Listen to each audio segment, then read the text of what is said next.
I'm 81 years old and my wife has been gone for just over 3 years now.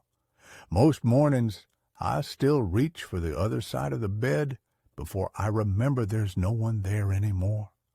I'm not telling this because I want sympathy. I'm telling it because I'm running out of time, and this is the truth I kept avoiding. Her last words to me weren't dramatic. They weren't poetic. They were small. That's what makes them unbearable. I spend a lot of time sitting these days in the same chair, by the same window. I watch people walk their dogs, take their kids to school, argue on their phones like it all matters forever. I used to think like that too. I really did. At my age, the days don't rush anymore. They stack quietly. And when things slow down, memories get louder.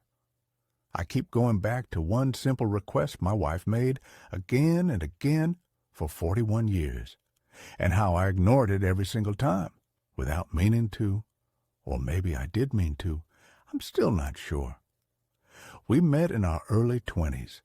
She was practical, observant, the kind of person who noticed when a picture frame was crooked.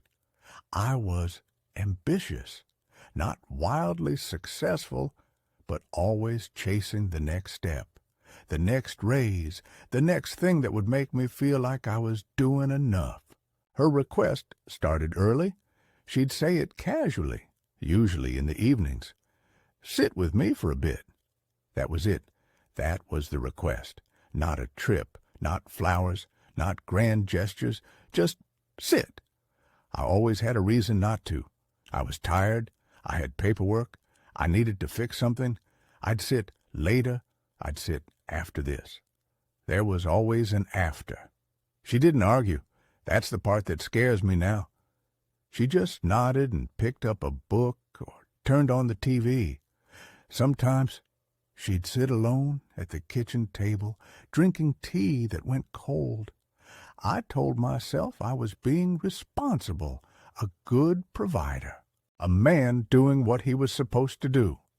In my 30s and 40s, life felt like a constant list. Work, bills, kids, repairs. I was always occupied, always slightly behind, always convinced that once things settled, I'd finally slow down.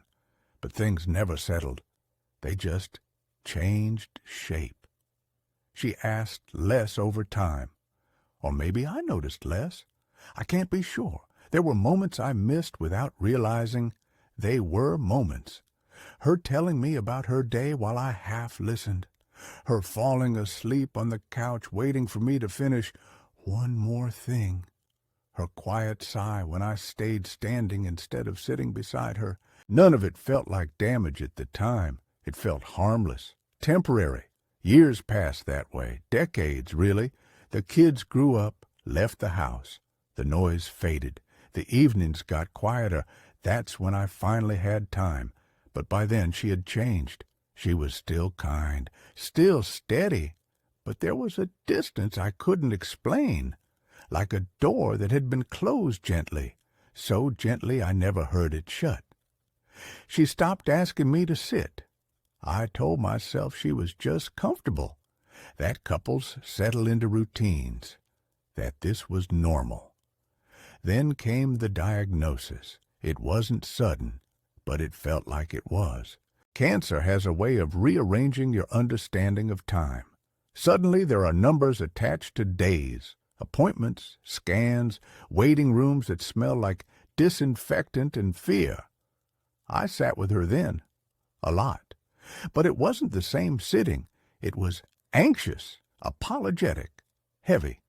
She never threw the past in my face, never said, "I told you so."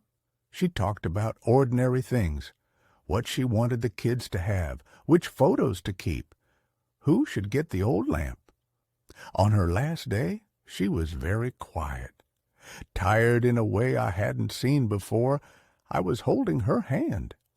I thought this was what she had always wanted, me there, finally present. She looked at me and smiled, a small one. Then she said, I just wanted you to sit with me, that's all. That was it. No anger, no accusation, just truth.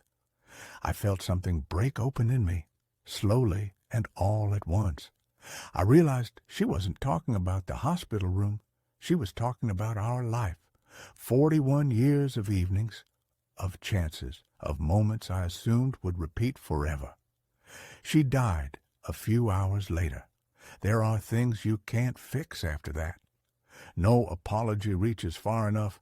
No memory rewrites itself.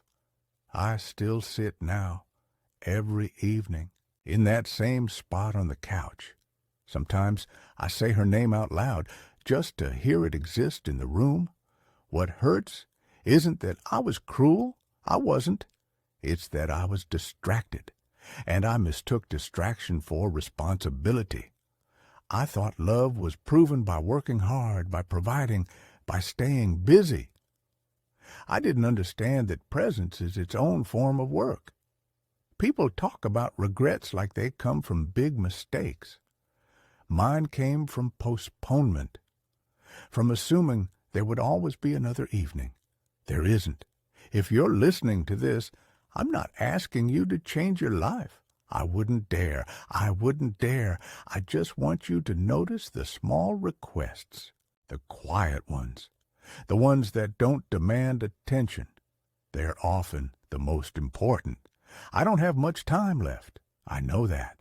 I'm at peace with it mostly, but if I could trade anything, years, money, pride, it would be for one ordinary evening with nothing to do and nowhere else to be. Just sitting. Together. If this meant something to you, I'm glad. That's enough. I'll stay here a while longer, sitting.